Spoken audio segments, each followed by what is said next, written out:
Good morning, good morning, good morning, everyone. Morning. Today is a good day because today we're going to start out with a new book, which I think everybody should be a little bit excited about. And what I'm going to do is to read a brief on exactly what we're getting into. And let me turn on my other two lights so I appear to be a little brighter. And so what we're going to do is we're going to start out with the cover page to give everybody an idea of what we're going to go over, which I read last time, but I'm going to read it again. So if everybody's ready, here we go.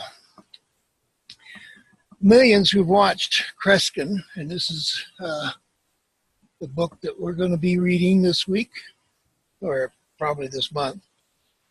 Millions who've watched Kreskin through perception and suggestibility feats on his own television show, or as a guest of Johnny Carson, Mike Douglas, or Merv Griffin, have asked, how does he do it? The amazing world of Kreskin, based on his own personal experiences, answers this and many other questions. Thought perception. Kreskin tells graphically how he perceives a thought, how it arrives telepathically in his mind. His ability ranges from the reading of a social security number in a lady's purse at 200 feet to the chilling experience of extricating a man imprisoned in a safe by mentally perceiving the combination. In these fascinating experiments, his subjects have been the man off the street as well as the famous.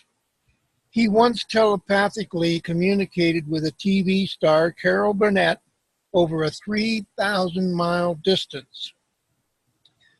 Kreskin contends that most people are prone to such suggestibility, even to participating in riots. He tells what is known of the conditioning, how he manipulates the human mind, and the sometimes startling results. No less startling is his contention that the sheep-like trance of hypnosis does not exist. It is a well-meant fraud, he claims. After hypnotizing an estimated 35,000 people, in discovering that he could achieve the same manifestation with the subject wide awake. In addition to relating his own experiences in the field of parapsychology, the story of his development as a mentalist, Kreskin takes a sharp but humorous knife to deal with mystic arts and occult. His contempt for most mediums and seers is evident. During his adventures and research into the occult, he's found some interesting people who would think that Lincoln went to a seance, that Edison once talked about inventing a machine to communicate with spirits, that the daredevil Houdini, who was even afraid to drive a car, laid a trap to expose mediums after his death. In this tour through his amazing world, Kreskin drops off information on how to tilt tables, lower the metabolic rate through autosuggestion, achieve automatic writing, even a handy way to beat the blackjack odds at Las Vegas. Mm-hmm.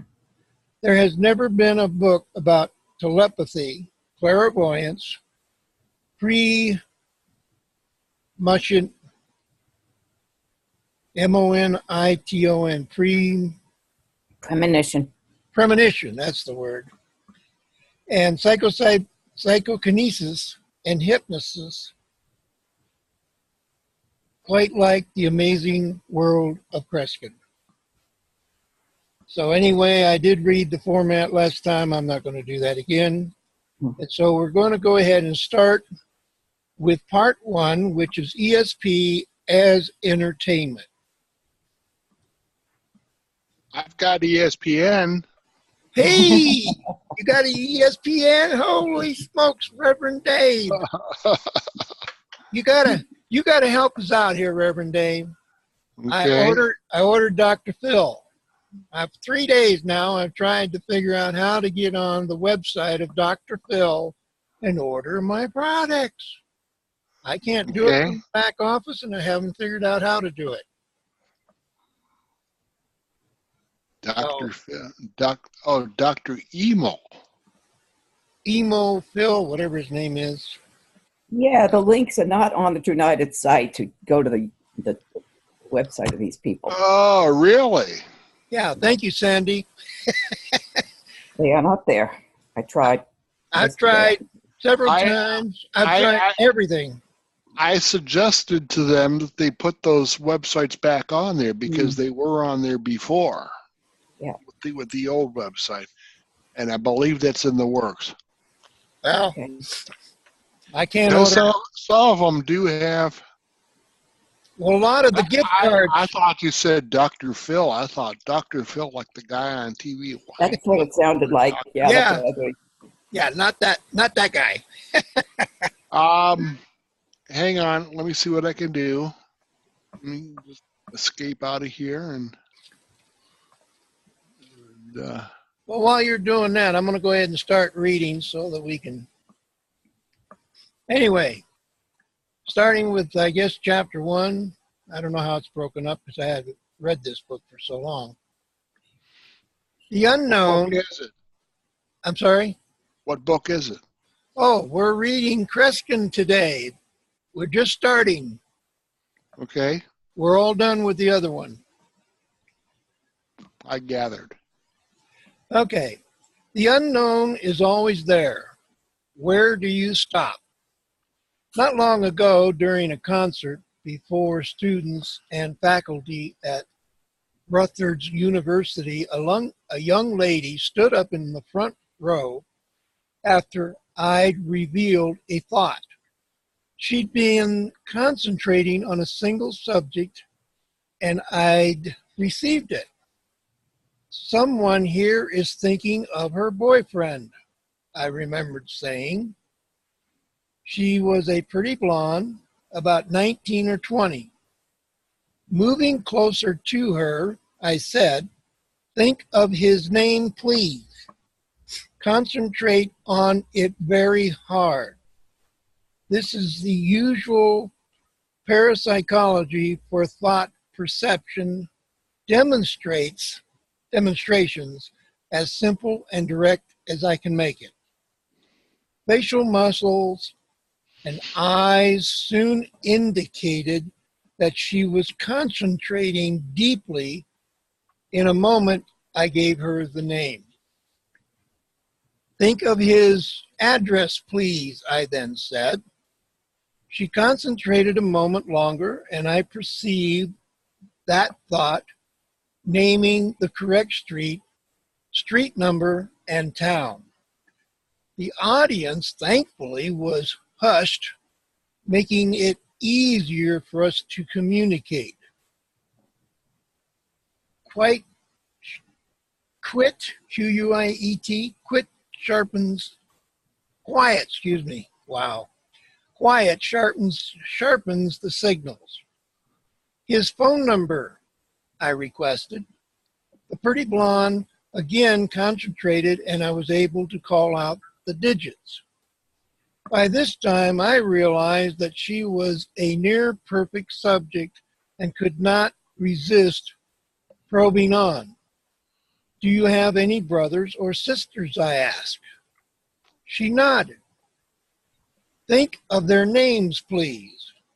This took a bit longer, but finally named each one, 2 brothers and 2 sisters. The names came in distinctly. I received them almost visually, a common occurrence. Now their birth dates, please. Think of their birth dates by name. If you can't remember the exact date, the month will be okay. Again, she concentrated, and I picked up the information, spelling it off. Suddenly, I was aware that the young lady was becoming hysterical. We'd now been in this half-verbal, half-mental communication for 6 or 7 minutes, more time than I'd ever devoted to a single thought perception routine in any public concert. Oddly enough, I found myself beginning to shake too. I'd opened up her mind as well as my own. We were mentally locked onto each other. I stopped immediately, yet without this nervous reaction from the uneasiness of crossing into a current twilight territory, a definitely mutual reaction. I'm certain we could have gone on for 2 hours. However, I vowed then and there to limit, for the time being, such adventuring to a few single thoughts. No person is prepared for an extended mental exchange when it does happen. It is eerie only because it is not customary. Thinking about it later, I realized that that communication had almost approached the mechanical. Standing about 8 feet away from her, I had hardly been aware of her physical presence. The information was received but not evaluated, then relayed to the audience. They too, at least for me, ceased to exist. As the minutes went by, the tuning became finer. Each thought was clear and distinct. For 7 minutes, we were invisibly and strangely linked. I am not a psychic. I am not a mind reader, because that implies I could totally penetrate the processes of the human brain and receive chains of thoughts. On many occasions, I can perceive a single thought or a series of simple thoughts if the subject is properly tuned to me. I think this silent communication is within the capability of many people once trained and self-sensitized. Above all, I am not a medium. I do not give readings of any type. I cannot converse with spirits. I don't, and I can't predict the future. I am not sure that anyone can. I fly by commercial jet and not by astral projection. I do not subscribe to the occult. Decidedly, I have enough trouble living in this universe without putting an intruding foot into another ghostly world. Regretfully, I am not gifted with any supernatural powers. Perhaps some of what I do fits into the category of psychic, so-called under certain conditions, but I think that my particular forms of mental communication as adapted for the stage are probably hypersensitive or hypernormal rather than extra sensitive. In the manner of a concert pianist who has spent much of his life at the keyboard, the communication, a very early one so far as I'm concerned, has been developed through years of painstaking practice. Using only imagination, I can see a white rabbit, on that table over there. Now he moves, turns, looks. This is not psychic. It is within the capability of almost anyone who is willing to sharpen and sensitize their imagination. For my purpose, the brain, container for the mind, is considerably more receptive to training than a leg muscle. If the leg muscle can be coordinated to run a 100-yard dash in less than 10 seconds, it is reasonable to expect that the most perfect human machinery of all can be trained to go far beyond the commonly accepted senses. A great deal that occurs in parapsychology is no doubt related to senses in terms we've never been able to compartmentalize. They've been blurred into the term extrasensory perception, popularized by the renowned pioneer Dr. Joseph B. Rhine, formerly of Duke University. But ESP is an absorptive contradiction, suggesting we have the ability to perceive beyond our senses. Really, how is that possible? Perhaps we should just expand our range of senses blindly to 7 or 8. Who's to know that 18 or 22 don't exist?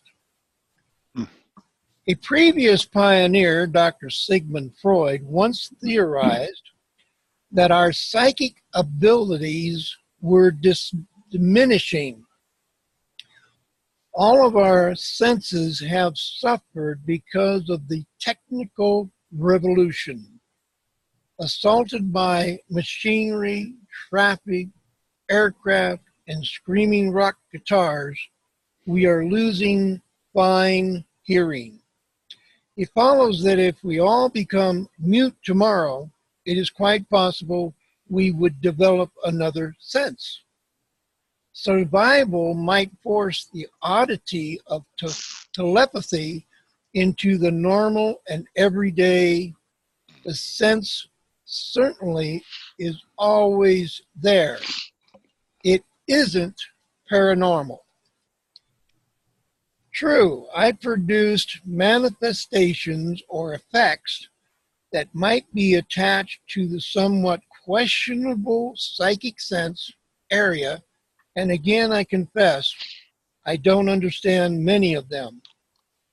Obviously, something happens to me and suddenly I am talking about things that I should not, in the conscious awareness, know. At that same time, I don't believe this is psychic, as we commonly accept the word. Likely, the awareness is triggered because of the aforementioned trained sensitivity. Much of the same thing occurs in almost every normal person. Random thoughts come to mind out of the blue. Words are spoken not related to the immediate surroundings or events or other persons present. The unconsciousness, without direction, has been developing thoughts and they surface. It happens to everyone. But beyond these common occurrences, I do pick up information through a kind of telepathy. By deep concentration, tuning in, I seek out and then receive.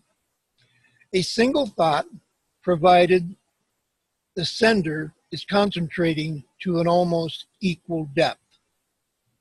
Some debunkers have claimed it is an ability to muscle read a subject's face to decipher clues given unconsciously by the subject. This may well be a factor of ESP as natural as an eye blink, but I am not aware of it.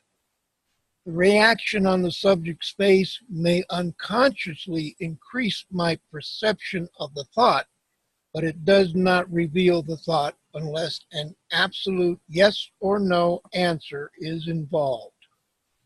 Anyone can usually read a positive or negative simply by studying eye register. More than all this, if I perceive a social security number secreted in a purse at 200 feet in a darkened theater, muscle reaction is of little help into determining the numbers and their sequence. The only source is the subject's concentration.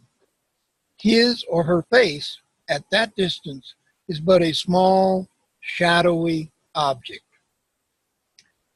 What I do in my concerts, as I prefer to call them, is create an extremely sensitive rapport with my audience, consciously and unconsciously. Ideally, where'd I go? Ideally, my subjects are as much in tune with me as I am with them. They are capable of sending information by telepathy or receiving it by combination of reverse telepathy and suggestibility, which is exactly what it implies. Did we lose Reverend Dave? Oh, yeah, looks like we did. He may be off trying to get the links up. Okay. Because I thought I saw him go. All right, anyway. So far as I can understand it, the mental equipment in my presentations is something outside of me as well as within. I do not mean that I detach my mind. In suggestibility, I attempt to project it as strongly as possible, using it as a lever, a force. It is, in truth, spotlighted, beaming invisibly. Yet success in this communication is completely dependent on the moods and the personalities of the subjects, their willingness to open their imaginations and receive. I am helpless if they refuse. When I walk out on stage, it is unlikely that I will be captured by any particular thought. Some nights, though, I am arrested by something that someone, usually self-primed, is trying to communicate. I no more than reach stage center when an almost electric demand is in the air. Fortunately, it doesn't happen too often. I'd rather develop the thought perception phase through normal audience conditioning, the blend of basic theater, showmanship, and psychology. However, my equipment is not the machinery of a tuned piano, nor can it be manipulated like a magical prop, and I can never absolutely predict how my subjects will respond.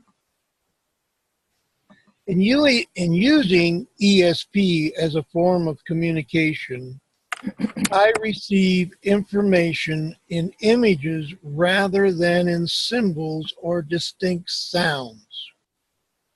As an aid, I also practice automatic writing and have practiced it since childhood. It is difficult to describe precisely, but my hand writes semi-consciously or often without guided consciousness thought.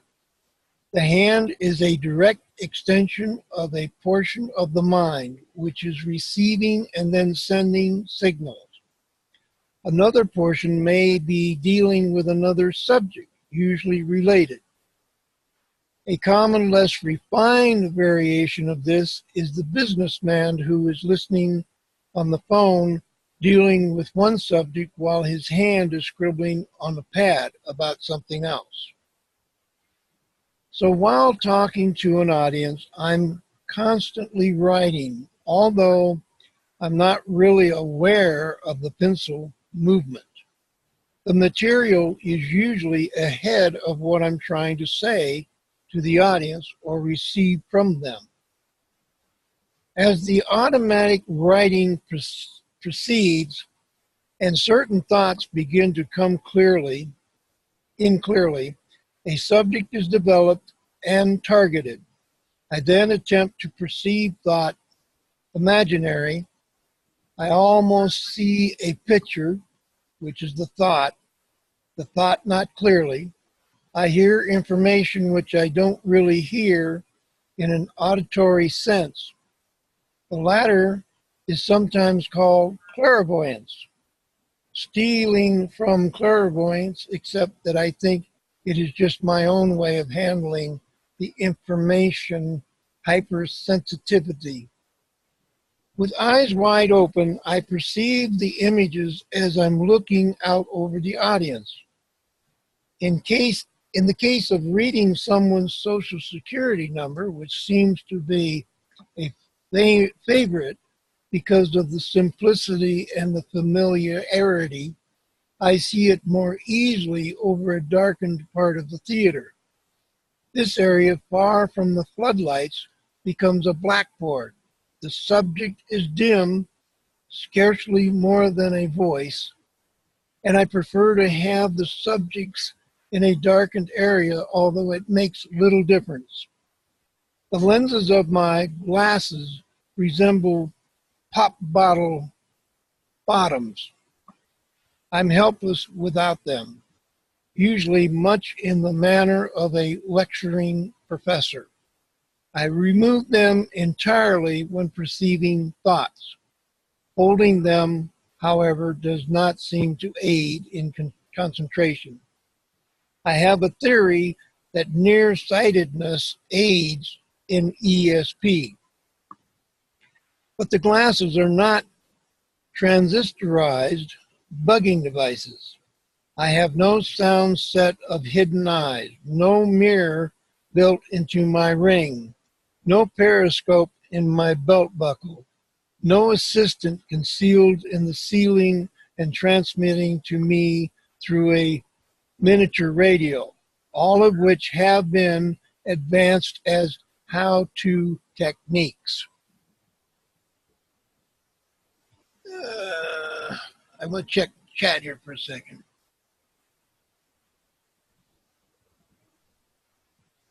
Reverend Dave written to someone, he's got up there HTTPS. Oh, yeah, he said he put the Dr. Emo link. Yeah, it looks like it's Dr. REMILnutrition.com. All right, I'll have to check that out a little bit later. Let me, I'm going to real quickly write that down. Because I know when I shut this thing off, I lose my chat. Oh. So I can't go back and check it. So I'm going to write it down right now so I don't forget.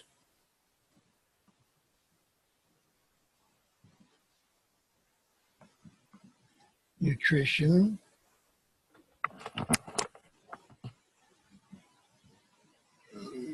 I guess I could have just copied it and pasted it somewhere else. But, oh, well. I'm still old-fashioned. Yeah, no. Okay, I got it. Okay. After a Johnny Carson show, Tonight Show, one critic quite seriously said he suspected I had planted tiny mics in numerous audience seats and been listening backstage to pick up key information as the audience chattered pre-show. What strikes me so funny about this is the picture of myself crawling around the floor at the Studio B in Burbank prior to showtime, stringing wires and cutting holes in upholstery, such as NBC Watergate would be more hilarious than the show itself. And Carson would be better off photographing that rigging than what I do later. On a more fundamental basis, I don't have the talents to see through the cloth of a lady's purse or through the leather of a man's wallet, wherein usually lies the small card on which the Social Security number is imprinted. So the only possible method is to read it with the thought of the mind of the cooperating, sitting, or standing subject, or receiving his or her signal. I project the numbers, visualizing them almost instantly. And then the number is, and he reads the number. I do not always look at what the pencil has written on my notepad, and then he writes the number again. I am not always confident it will be correct. Most of the time, though, the written number will match the verbal projection. From personal curiosity alone, I have sought answers to these abilities. It is annoying not to know exactly how it all works. Among others, one psychotherapist, Dr. Harold Hansen, advised, perhaps it's better that you don't know everything that's happening. It's probable that at times you're harnessing something more than you'll be able to harness if you were conscious of the mechanics. Hardly a satisfying answer for either layman or expert, yet most answers in parapsychology are seldom satisfying. Dr. Rhine established this hazard long ago in experiments with ESP cards at Duke. Mechanics did interfere with the perception test involving his famous cards, marked with 5 different symbols, first used in the early 30s. The cards are still the prime extrasensitory test vehicles. In a practical way, if I stop to analyze myself during a performance and ask myself, now, how the devil is this done? I'll abruptly lose the subject's thoughts.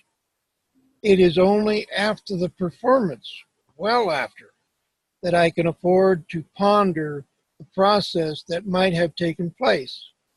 Even so, I find it hard to describe them satisfactorily. Reading this, you have a thought in mind. It is neither colored green or blue, nor triangular or round, or square in shape, size, or form. In physical feeling, it is probably no different from the thoughts you had 20 minutes ago. It is simply a thought. And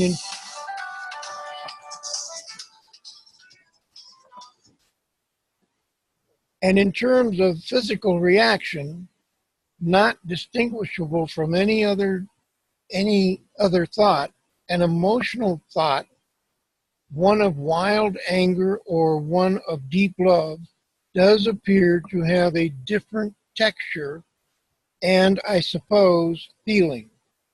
But attempt to describe that exact texture or shape or form as a separate entity is rather difficult. The best I can do in answering questions is to say that the perceived thought, traveling invisibly, arrives in the same form as any other thought. I accept the perceived thought.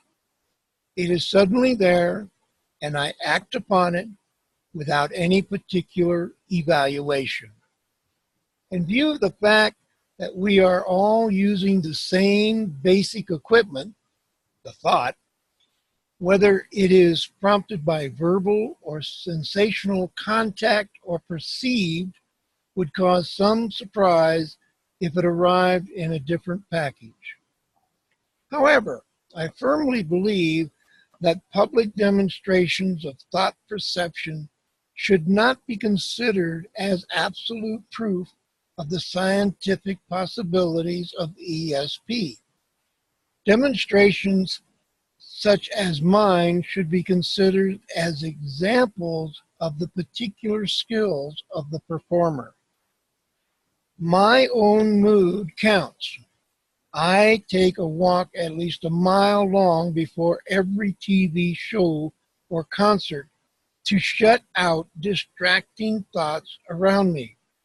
To build up deep introspection, I also attempt to bring myself to the point where I can discard any negative factors regarding the performance, rule out any chances of failure. Basically, I apply what Dr. Norman Vincent Peale described as the power of positive thinking, which may well be mankind's ultimate mental tool.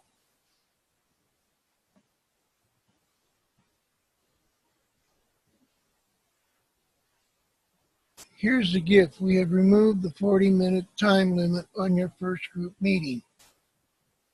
Okay. I love it. Thank you. This meeting now has unlimited minutes. Okay. All right. Thank you again. Okay, that's number one. What time is it? Take a quick look here. Oh, next one is short. All right, I'll go ahead and we'll go into number two. I guess it's chapter 2, but it's not the way it's listed in the book. Okay, number 2.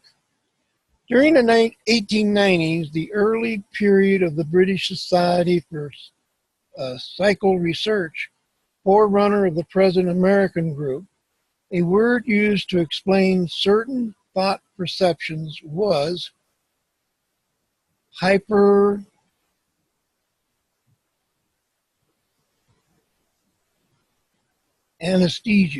Hyperanesthesia, that's what it looks like. Hyperanesthesia.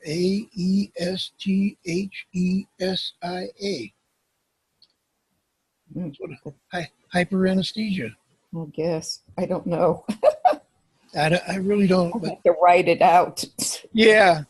Okay. Well, that's what I'm going to call it because that's what it looks like to me. Hyperanesthesia, whereby an individual became sensitive to the slightest details in physical surroundings, the slightest changes in smell or other sensory functions.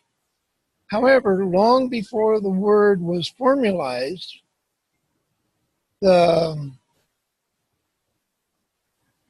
that one I definitely don't know. MESMERISTS. Mesmerizing. Mesmerizing. The first Sevangulus, SBENGALIS, had been testing, that must be the name of a doctor, had been testing for sensitivity. They would give a subject a handkerchief, and if he was sufficiently sensitive, he could find the owner by sniffing the person's hand, comparing it with the aroma of the fabric. Another very old mesmeric experience was to give a blank card to a subject and tell him that a picture of a loved one was on the card. The other side of the card would be marked so that it could be located after shuffling. The cards were then placed in front of the subject, and his job was to select a card on which the picture had appeared. Although it was only in his mind, yet the subject was very often able to select that one specific blank card. His sensitivity had enabled him to pick out some special minute characteristics of the card, perhaps a flaw. or make the identification. The picture of the loved one, which wasn't there, had nothing to do with the hit. Some people have a natural capacity to pick out the tiniest details of any object, animate or inanimate. Others develop this capability as a skill, taking it to a very sophisticated levels. A card sharp is one such sensitive. He certainly does not buy decks of marked cards.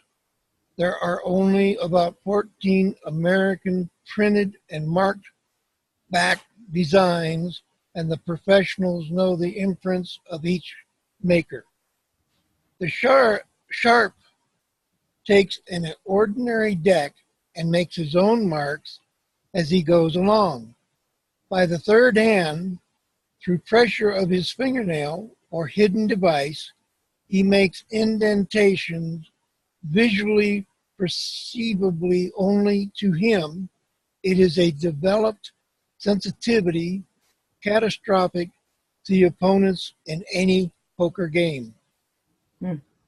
For entirely different purposes, solely for tuning and perception, I utilize all of these examples of old-fashioned hyper-anesthesia. Each sense is sharpened to the highest possible degree. During a performance, I am usually so highly sensitive that I can hear a needle drop in the theater or nightclub. I wasn't really aware of it until some years ago in the Embers Club in Indianapolis when I suddenly blurted, "What was that?" I thought I had heard an object fall, perhaps a glass. After the show was over, Bob Cates, the Embers Martyr D, came up to say, "What you heard wasn't in the club. The waitress in the cocktail lounge dropped a tray and a glass broke. The cocktail lounge was behind a partition, and the noise could not easily have penetrated into the club itself. For one thing, both rooms were soundproofed. I began to wonder if I had actually heard the glass break, or if I had got a paranormal impression and I thought I heard the noise.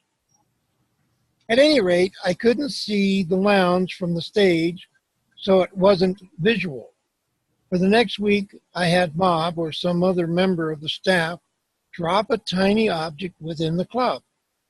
Finally, it decreased to a needle. Now realizing for the first time that I had sensitized my hearing to this range, it was easy to pick out the tiny click within the normal sounds of breathing. Chair scraping, murmuring, ice cube clinking, ashtray noise. Since I have been increased the range to the point that I could usually hear a needle drop on a hard surface in a 3,000 seat auditorium, and I can often pinpoint the location. However, I must be aware that it will drop within a certain time period and alert myself to listen for it.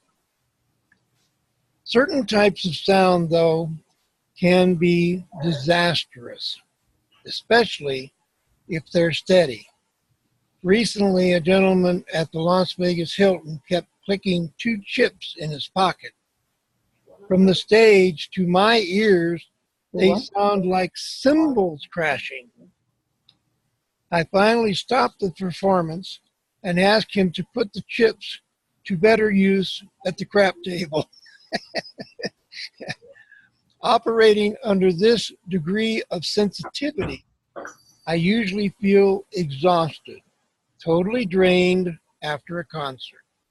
It takes a short while to recover, and I finally and I find it necessary to eat 5 meals a day simply to resupply my energy.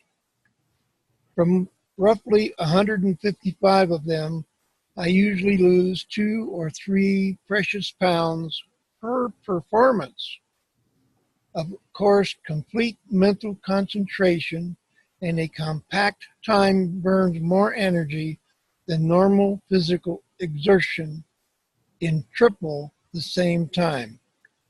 I'm certainly not advocating ESP or weight control. Directing the stomach to push away from the table is simpler.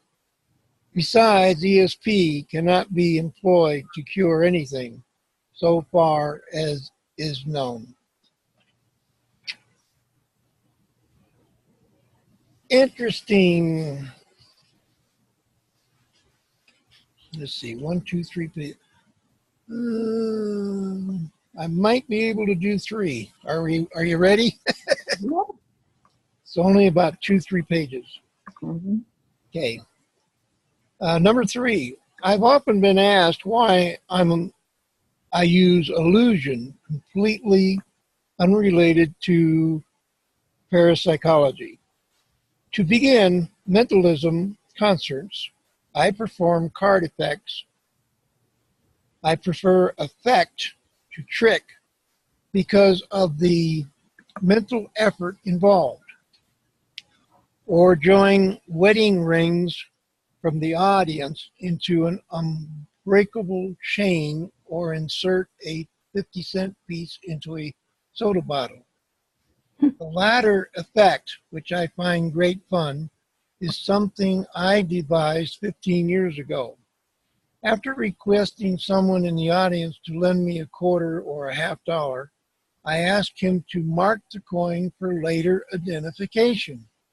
Then bringing him up to the stage, I would have him hold a soda bottle parallel to the floor, facing the audience, with one hand on the neck and the other near the base of the bottle. I then take the coin, cupped in the palm of my hand, and slam it into the base of the bottle. The audience can hear it enter and see it enter. It rolls around inside. After carrying the bottle out into the audience as evidence that the effect has worked, my volunteer returns to the stage and we smash the bottle to extract the coin. I've never been able to get it out any other way. Admittedly, this is an act of the Magi, not a mentalist. But for one thing, I love the world of magic. I began as a child magician and will play and work at conjuring until I die. Cards are as much a part of my life as shoes, just to keep the fingers nimble. I still work 3 or 4 hours daily with them on jets or in hotel rooms. I enjoy the challenge of defying the eye, and mainly for my own satisfaction, I'm constantly trying to devise new effects. I studied Houdini, Thurston, and Blackstone endlessly to understand how they accomplish certain illusions, and this trio was never particularly concerned with any ESP manifestations. Houdini loathed psychics and mediums. The real importance of the magic intro lies in the conditioning of the audience for what is to come. It took hundreds of performances to find the right combination of conditioners prior to entering the suggestibility or ESP phases of the concert. The ESP factor alone needs a good mental foundation to be successful. Rapport with the audience is built through verbal contact and to a lesser extent, body movement. The latter is not studied, but does coordinate with patter, P-A-T-T-E-R, patter, Pattern, yeah. to command attention. Okay. I attempt to keep all eyes on me, and then go about creating a climate for suggestibility responses, literally playing it by ear and feel until I can sense that the audience is ready for communication and response. The main task is to instill faith, establish a faith prestige relationship early. It may take 15 or 20 minutes, but the audience is seldom aware that the program is rapidly changing from establishment of rapport and the conditioning of conjuring to an area far beyond from magic. When volunteers come up on stage, they are unknowingly ready for a response. As much as possible, particularly in concerts, I attempt to involve the audience. The participation is substantial part of the faith prestige relationship. It is also plain, unadulterated, good showmanship. I might say, do you know that you can turn a person into a lie detector? Really? Well, do it tonight, and then you can try it the next time you have a party. It's a great party game. So I need 12 volunteers. We're off and running. I give each of the 12 persons a card and then instruct them to select one subject to play the guilty person backstage. That person will take ownership of a pocket-sized object. He will also write guilty on a card. The other 11 subjects will write innocent on theirs. It is impossible for the guilty person not to give himself away, and the majority of the audience will be able to read him. Indeed, this is part of the standard police polygraph test.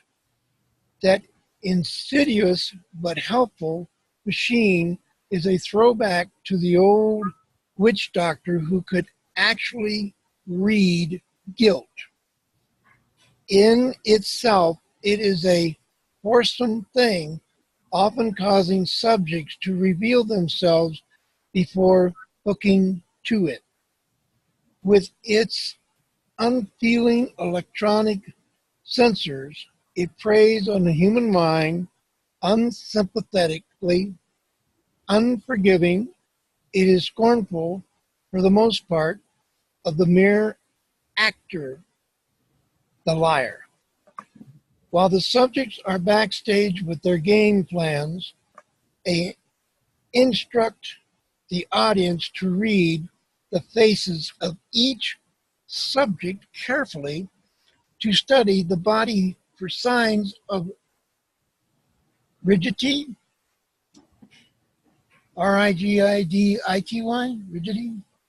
rigidity, rigidity? Rigidity, okay. To attempt to catch the slightest holding of breath or blink of eye. My players then return to the stage and I tell them to answer a flat no to any question I might ask, no matter what it is. I instruct them to act normally in every way, not to tip themselves. With the slightest gesture, they are holding the cards faced turned toward their chests. I usually start from the left and ask each one, are you guilty? No. Do you have the item? No. Are you trying to hide your guilt from me? No. Sooner or later, the person who has the object will answer the three negatives, but even the audience will be able to read the rigidity, the stress. He will reveal himself unusually by overreacting, fighting so hard not to be pinned down, The other 11 stand out in their posture of innocence. I say, please turn your card. Guilty is inscribed upon it, as well as the face and the body. Actually, two things have occurred by now. The audience has been entertained in an interesting way. They have also, by participation, been subtly conditioned for further exploitations in games concerning the mind. As with any human interaction, no performance is the same because no audience is the same, no mood or night the same. Rainy nights are always good for reasons beyond my comprehension. One guess is that there is a locked-in feeling. Oddly enough, television is an excellent platform for ESP experiments. The lights, the cameras, the confined area of the stage, and the audience. The closed doors all tend to provide a fenced-in atmosphere. The magic phase of my program comprises perhaps 5 to 10%, always at the beginning, while clear-cut suggestibility is around 50%. With ESP mainly through perception as the remainder. If I'm having difficulty establishing rapport, the ESP portion, always a challenge, might drop to 15%. If you were in tune with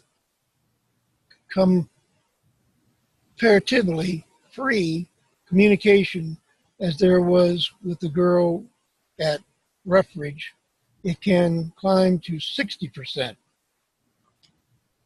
Interestingly enough, when I first experimented with ESP, thought I didn't know it by that name or in my childhood magic shows. I sometimes found I could get a response by saying, think of something. More often than not, I drew a blank and would laugh it off.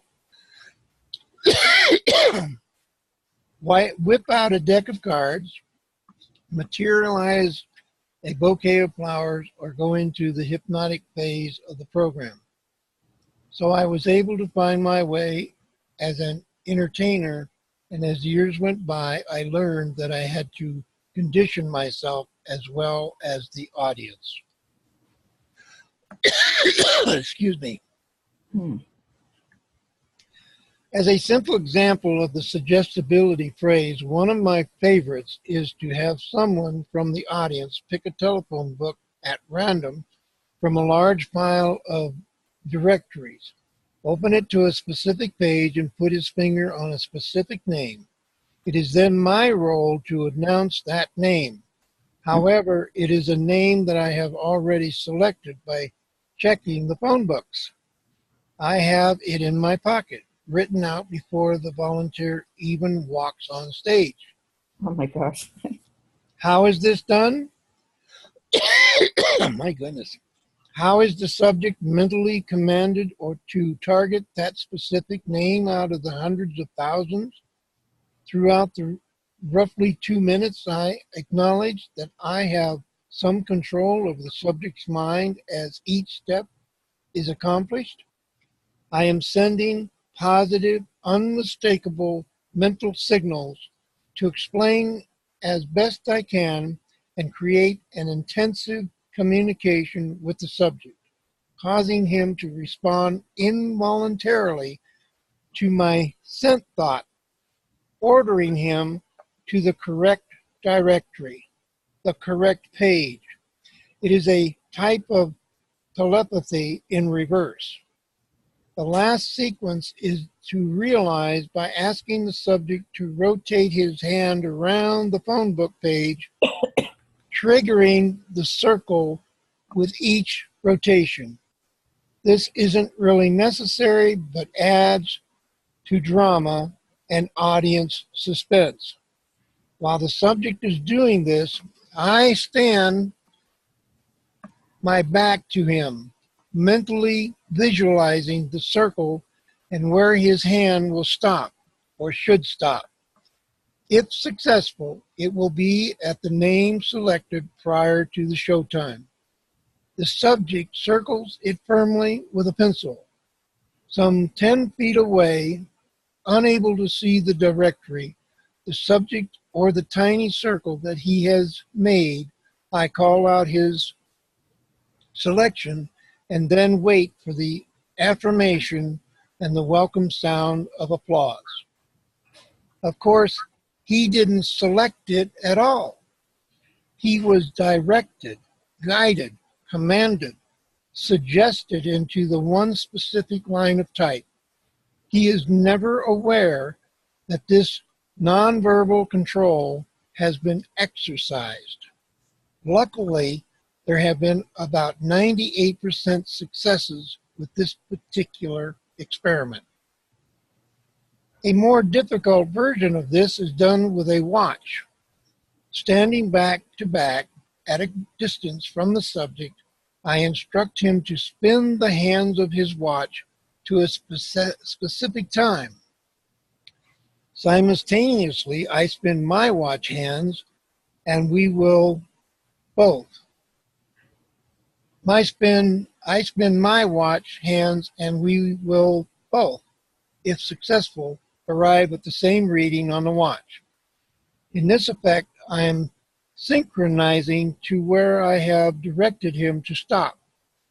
Due to rapidly of movement and the size of the watch hands, success here drops to around 50%. However, both experiments indicate the requirements for intense rapport and nonverbal communication. Neither effect can be accomplished without it.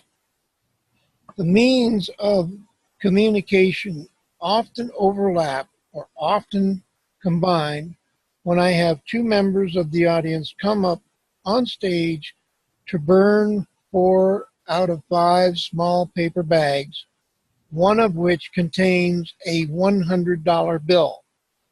I use both thought projection and suggestibility. I direct them not to select the bag containing the money, while telling them verbally to choose 2 bags each and strike a match to them. I am ordering them mentally to please bypass the money bag. I make the nonverbal direction exceedingly clear, since it is my own $100 bill that is in danger of being crisped. Okay? When I send 4 members of the audience to a supermarket with instructions to purchase 4 items each and place them together in a large box, I do not suggest what they should buy, verbally or mentally. However, on their return, as they concentrate deeply on the items in each purchased, I use straight thought perception to identify who purchased what. A variation of this is to retain the items in bags and then make the identification as to what has been purchased. Recently, a woman mentally described her purchase as a large on one end, small on the other, and white in color. It had to be an ice cream cone, I thought. She pulled out a tampon. No, she pulled out a turnip, excuse me. A tampon. Holy cow. During the same show, another woman kept mentally describing her bag item, and I finally drew a straight line with a circle on each end on the blackboard. I was puzzled by what I was receiving from her, but realized when she extracted the Q-tip, I'd also written it down. And that's it. I got to mark it. We'll come back. We'll be on chapter 4 on Tuesday. Okay. So I'm going to just real quick, I'm going to say thank you for all coming. Thank you for listening. I hope you enjoyed this, and I hope you come back to learn more. And I'm just going to go ahead and stop the recording. I thank you, everybody, and God bless.